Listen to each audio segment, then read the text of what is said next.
കണ്ണൂർ പറശ്ശിനിക്കടവിൽ ലോഡ്ജിൽ സ്ത്രീയെ കൊല്ലപ്പെട്ട നിലയിൽ കണ്ടെത്തി. ചെറുകുന്ന് അയ്യോത്ത് സ്വദേശിനി സീമയാണ് മരിച്ചത്. ലോഡ്ജിൽ സ്ത്രീയോടൊപ്പം ഉണ്ടായിരുന്ന ആളെ തൂങ്ങി മരിച്ച നിലയിലും കണ്ടെത്തി.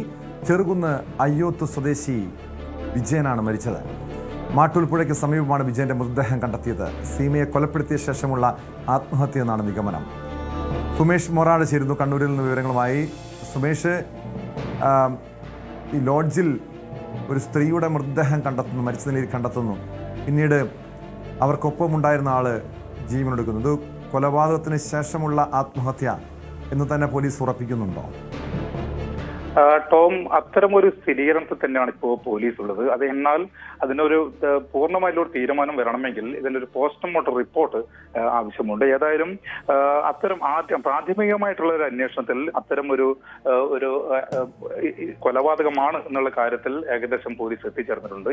ഏതായാലും അയ്യോത്ത് സ്വദേശിയായിട്ടുള്ള സീമയെ ഇന്നലെ രാത്രി 9 മണിയോടെയാണ് ഈ പറശ്ശിനിക്കടവിലുള്ള ലോഡ്ജിൽ, സ്വകാര്യ ലോഡ്ജിൽ മരിച്ച നിലയിൽ കാണപ്പെടുന്നത്. ഇന്നലെ ഉച്ചക്ക് 12:50 ആൺ സുഹൃത്തായ KP വിജയനോടൊപ്പമായിരുന്നു ഇവർ റൂം എടുത്തത്, അതായത് ലോഡ്ജിൽ റൂം എടുത്തത്.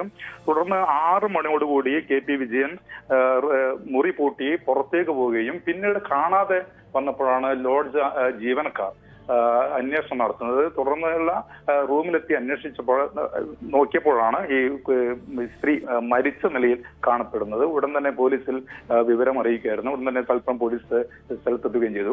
ഏതായാലും ഇന്ന് രാവിലെ ഇൻക്വസ്റ്റ് നടപടികൾ പൂർത്തീകരിച്ചുകൊണ്ട് ഈ സീമയുടെ മൃതദേഹം പോസ്റ്റ്മോർട്ടം നടപടികൾ പൂർത്തീകരിച്ച് പരിയാരം മെഡിക്കൽ കോളേജ് മോർച്ചറിയിലാണുള്ളത്.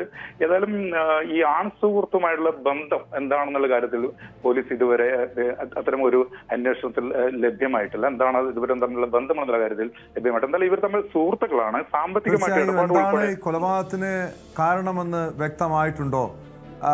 ഇരുവരും തമ്മിലുള്ള ബന്ധം എന്തായിരുന്നു? ഇടപാടുകൾ എന്തായിരുന്നു? രണ്ടുപേർക്കും കുടുംബമുള്ളതാണോ? മറ്റ് കുടുംബജീവിതം നയിക്കുന്നവരാണോ? ഇത്തരം കാര്യങ്ങളിലൊരു വ്യക്തതയുണ്ടോ? ടോം, ഇരുവരും വിവാഹിതരാണ്. രണ്ടുപേർക്കും, അതായത് സീമക്കും വിജയനും 2 മക്കളും കൂടി, രണ്ടുപേർക്കും പെൺമക്കളാണ്. ഈ സീമയുടെ ഭർത്താവ് 2 വർഷം മുൻപേ അസുഖം ബാധിച്ചാണ് മരിച്ചിരുന്നു.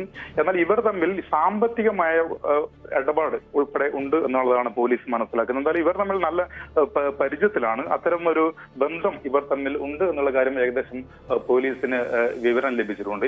ഇന്ന് രാവിലെ കൂടിയാണ് ഈ വിജയനെ ഈ മാട്ടൂൽ നോർത്ത് പുഴക്ക് സമീപമുള്ള ഈ തെങ്ങിൽ തൂങ്ങിയ മരിച്ച നിലയിൽ കാണപ്പെടുകയും ചെയ്യുന്നത്. ഏതായാലും ഇന്നലത്തോടു കൂടി ഇദ്ദേഹത്തെ കുറിച്ചുള്ള ഒരു അന്വേഷണം പോലീസ് നടത്തി വരികയായിരുന്നു. ഏതായാലും ഇവർ തമ്മിൽ ഒന്നിച്ച് താമസിച്ചിട്ടുണ്ട് ഇന്നലെ.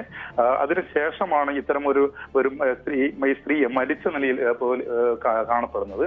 അതുകൊണ്ട് തന്നെ കൂടെ ഉണ്ടായിരുന്ന വിജയനെ വേണ്ടിയുള്ള അന്വേഷണം പോലീസ് നടത്തി വരുന്നതിനിടെയായിരുന്നു ഇന്ന് രാവിലെ ഈ തൂങ്ങി മരിച്ച നിലയിൽ വിജയനെ നാട്ടുകാർ കാണപ്പെടുന്നു. ഉടൻ തന്നെ പോലീസ് വിവരം അറിയിക്കുകയായിരുന്നു. ഏതായാലും എന്താണ് ഇതിന്റെ ഒരു കാരണം, ഈ 2 പേരുടെയും മരണത്തിനിടയാക്കിയ കാരണം എന്നുള്ള ഒരു വിശദമായ ഒരു അന്വേഷണം ഏതായാലും പോലീസിന്റെ ഭാഗത്തു നിന്ന് ഉണ്ടാകുമെന്നാണ് മനസ്സിലാക്കുന്നത്. കേട്ടോ,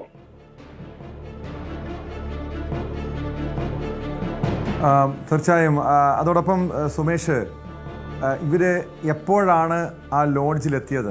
കൊലപാതകം നടന്നത് എപ്പോഴാണ്? അതിനുശേഷം വിജയൻ ആ ലോഡ്ജിൽ നിന്നും പുറത്തേക്ക് പോയ സമയം, ആത്മഹത്യ ചെയ്തത്, ഇക്കാര്യങ്ങളെക്കുറിച്ച് പോലീസിന് വ്യക്തത വന്നിട്ടുണ്ടോ? ഇതുമായി ബന്ധപ്പെട്ട മറ്റ് CCTV ദൃശ്യങ്ങളോ മറ്റ് തെളിവുകളോ കണ്ടെത്താൻ കഴിഞ്ഞിട്ടുണ്ടോ? പോലീസിന് അത്തരം തെളിവുകൾ ഇപ്പോൾ ലഭ്യമായിട്ടുണ്ട്. ഏതായാലും ഇന്നലെ വൈകിട്ടോടുകൂടി തന്നെ ലോഡ്ജ് ജീവനക്കാർ പോലീസിൽ ഈ മരണശേഷം പോലീസ് വിവരം അറിയിക്കുമ്പോൾ തന്നെ പോലീസിനോട് പറഞ്ഞത് വൈകിട്ട് 6 മണിയോടുകൂടി ഇദ്ദേഹം മുറി പൂട്ടി പുറത്തേക്ക് പോകുന്നു. പുറത്തേക്ക് താക്കോൽ ഉൾപ്പെടെ റിസപ്ഷനിൽ ഏൽപ്പിച്ചുകൊണ്ടാണ് ഇയാൾ പുറത്തേക്ക് പോകുന്നത്. പിന്നീട് തിരിച്ചു വരാതെ കണ്ടപ്പോഴാണ്, സാധാരണ ഇയാൾ ഈ ലോഡ്ജ് മുറിയിൽ എത്താറുള്ള ഒരാളാണ്. നിരന്തരം, അതായത് കഴിഞ്ഞ മാസങ്ങളിലൊക്കെ ഇദ്ദേഹം അവിടെ എത്തിയിട്ടുണ്ട് എന്നുള്ളത് ഉൾപ്പെടെയുള്ള കാര്യങ്ങൾ ജീവനക്കാർ പറയുന്നു. അതിലൊരു അസ്വാഭാവികത ഏതായാലും ജീവനക്കാർ മനസ്സിലാക്കിയിട്ടുണ്ടായിരുന്നില്ല. പിന്നീട് കൂടുതൽ സമയം കഴിഞ്ഞതിന് ശേഷം ഇയാൾ തിരിച്ചു വരാതപ്പോഴാണ് ജീവനക്കാർക്ക് ഒരു സംശയം ഉണ്ടാകുന്നത്. തുടർന്നാണ് ഇവരുടെ റൂമിലെത്തുന്നു. റൂമിലെത്തിയതിനു ശേഷം ഒരു പരിശോധന നടക്കുന്നു. ഈ പരിശോധനയിലാണ് ഈ സ്ത്രീ ഈ കട്ടിൽ കിടന്ന രീതിയിലാണ് ഉള്ളത്, അതായത് മരിച്ച നിലയിൽ ഉള്ളത്. അപ്പോൾ തന്നെ പോലീസിനെ വിവരം അറിയിക്കുകയാണ്. അങ്ങനെയാണ് പോലീസ് സ്ഥലത്തെത്തുകയും വിശദമായ ഇൻക്വസ്റ്റ് നടപടികൾ ഉൾപ്പെടെ നടത്തുകയും ചെയ്തത്. ഏതായാലും ഇവർ തമ്മിലുള്ള ബന്ധം എന്താണ് എന്നുള്ള കാര്യത്തിൽ ഏതായാലും പോലീസിന് അറിയേണ്ടതുകൊണ്ട് അത്തരം അന്വേഷണം അവിടുത്തെ നാട്ടുകാരുമായി ബന്ധപ്പെട്ടോ പ്രാദേശികമായി ബന്ധപ്പെട്ട് നിലവിൽ നടത്തിക്കൊണ്ടിരിക്കുകയാണ്. സാമ്പത്തിക ഇടപാട് ഇവർ തമ്മിൽ ഉണ്ടായിട്ടുണ്ട് എന്നുള്ള കാര്യത്തിൽ നാട്ടുകാർ ഉൾപ്പെടെ പോലീസിനെ ഏതായാലും വിവരം അറിയിച്ചിട്ടുണ്ട്. ഏതായാലും ഇവർ തമ്മിലുള്ള സൗഹൃദം എപ്പോൾ തുടങ്ങി എന്നുള്ള കാര്യത്തിലും സുമേഷ് മോറാഴിയാണ് വിവരങ്ങൾ നൽകിയത്. എന്തായാലും രണ്ടുപേരുടെയും മരണത്തിൽ ഇപ്പോഴും ദുരൂഹത നിലനിൽക്കുന്നുണ്ട്. എന്തിനാണ് ഈ രീതിയിലുള്ളൊരു കടുങ്കൈ അയാൾ ചെയ്തത്? ആത്മഹത്യ കാരണം എന്താണ്? കാര്യങ്ങളെക്കുറിച്ച് പോലീസ് വിശദമായ അന്വേഷണം നടത്തുകയാണ്. കൂടുതൽ വാർത്തകൾക്ക് news 18 Keralam YouTube channel subscribe ചെയ്യുക.